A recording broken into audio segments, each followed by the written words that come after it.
വൈകുന്നേരം ഒരു 4:45 ആയപ്പോൾ ഫോണിൽ ചറവറ നോട്ടിഫിക്കേഷൻ വരാൻ തുടങ്ങി. എന്താണെന്ന് ചെന്ന് നോക്കുമ്പോൾ ഉണ്ട് എമർജൻസി അലേർട്ട്. അതെന്താണെന്നല്ലേ, ഇവിടെ മഴ വരാൻ പോവാണ്, എല്ലാവരും ഓടി വീട്ടിൽ കയറിക്കോളാൻ. അതെ ഗൈസ്, കുറേ നാൾ കൂടി ഇവിടെ ഒരു മഴ പെയ്യുവാണ്. ഇവിടെ എപ്പം മഴ പെയ്താലും ഇങ്ങനെ ഒരു അലേർട്ട് പതിവാണ്. ഈ അലേർട്ട് കിട്ടിയ പാടെ എല്ലാവരും പണി നിർത്തി വീട്ടിൽ പൊക്കണം, ഇല്ലെങ്കിൽ നമുക്ക് പണി കിട്ടും. അതെ ഗൈസ്, അങ്ങനത്തെ ഒരു ലാൻഡ്സ്കേപ്പാണ് ഇവിടെ. അങ്ങനെ പറഞ്ഞ പോലെ തന്നെ നല്ല അടിപൊളി മഴ പെയ്തു. എനിക്ക് മഴ ഒത്തിരി ഇഷ്ടമാണ്. മഴ ഇഷ്ടമില്ലാത്ത ആൾക്കാർ കുറവായിരിക്കും അല്ലേ. പക്ഷെ നമ്മുടെ നാട്ടിലെ മഴേൻ്റെ അത്ര വൈബൊന്നും ഇവിടുത്തെ മഴയ്ക്കില്ല. അങ്ങനെ മഴയത്ത് എന്ത് ചെയ്യുമെന്ന് ആലോചിച്ചിരുന്നപ്പോൾ ഏട്ടൻ്റെ വക ഒരു ഐഡിയ, നമുക്ക് നല്ല ചൂട് കട്ടൻ ചായയും ചൂട് പൊട്ടറ്റോ ബജ്ജിയും ഉണ്ടാക്കിയാലോ എന്ന്. എന്നാൽ പിന്നെ ഐഡിയ പറഞ്ഞ ആളെ കൊണ്ട് തന്നെ ഉണ്ടാക്കിച്ചാലോ. അതെ ഗൈസ്, നമ്മുടെ ഇന്നത്തെ വ്ളോഗ് എന്ന് പറയുന്നത് ഒരു കുട്ടി കുക്കിംഗ് വ്ളോഗാണ്. നമ്മളിന്ന് ഉണ്ടാക്കാൻ പോകുന്നത് ഉരുളക്കിഴങ്ങ് ബജ്ജിയാണ്. ഇത് എല്ലാവർക്കും അറിയാവുന്ന റെസിപ്പി ആയിരിക്കും, എന്നാലും ഇത് ഇവിടെ കിടക്കട്ടെ. ഈ പൊട്ടാറ്റോ ബജ്ജി ഉണ്ടാവാനുണ്ടായ കാരണമാണ് നിങ്ങളിപ്പോൾ ഇത്രയും നേരം കേട്ടത്.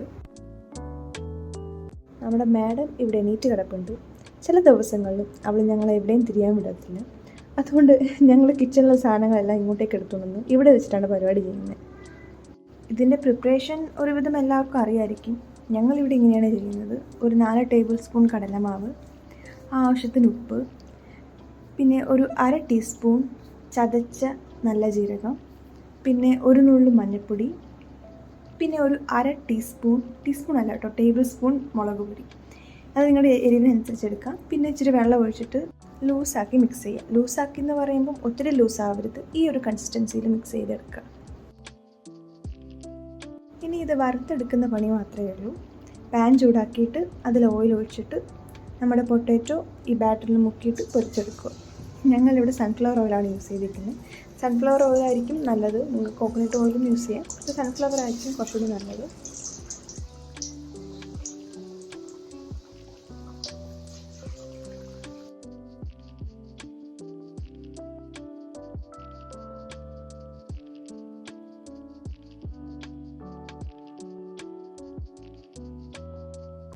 അങ്ങനെ നമ്മുടെ ബജ്ജി റെഡി ആയിരിക്കുകയാണ് ഗൈസ്. നിങ്ങൾക്കിത് കാണുമ്പോൾ തന്നെ അറിയാം, നമ്മൾ കടയിൽ നിന്ന് മേടിക്കുന്ന ബജ്ജീൻ്റെ 7/10 പോലും വന്നിട്ടില്ല, അതിൻ്റെ ഷേപ്പ് പോലും വന്നിട്ടില്ല.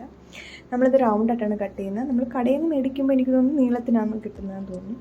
ഇത് നമ്മൾ റൗണ്ടായിട്ടാണ് കട്ട് ചെയ്തേക്കുന്നത്.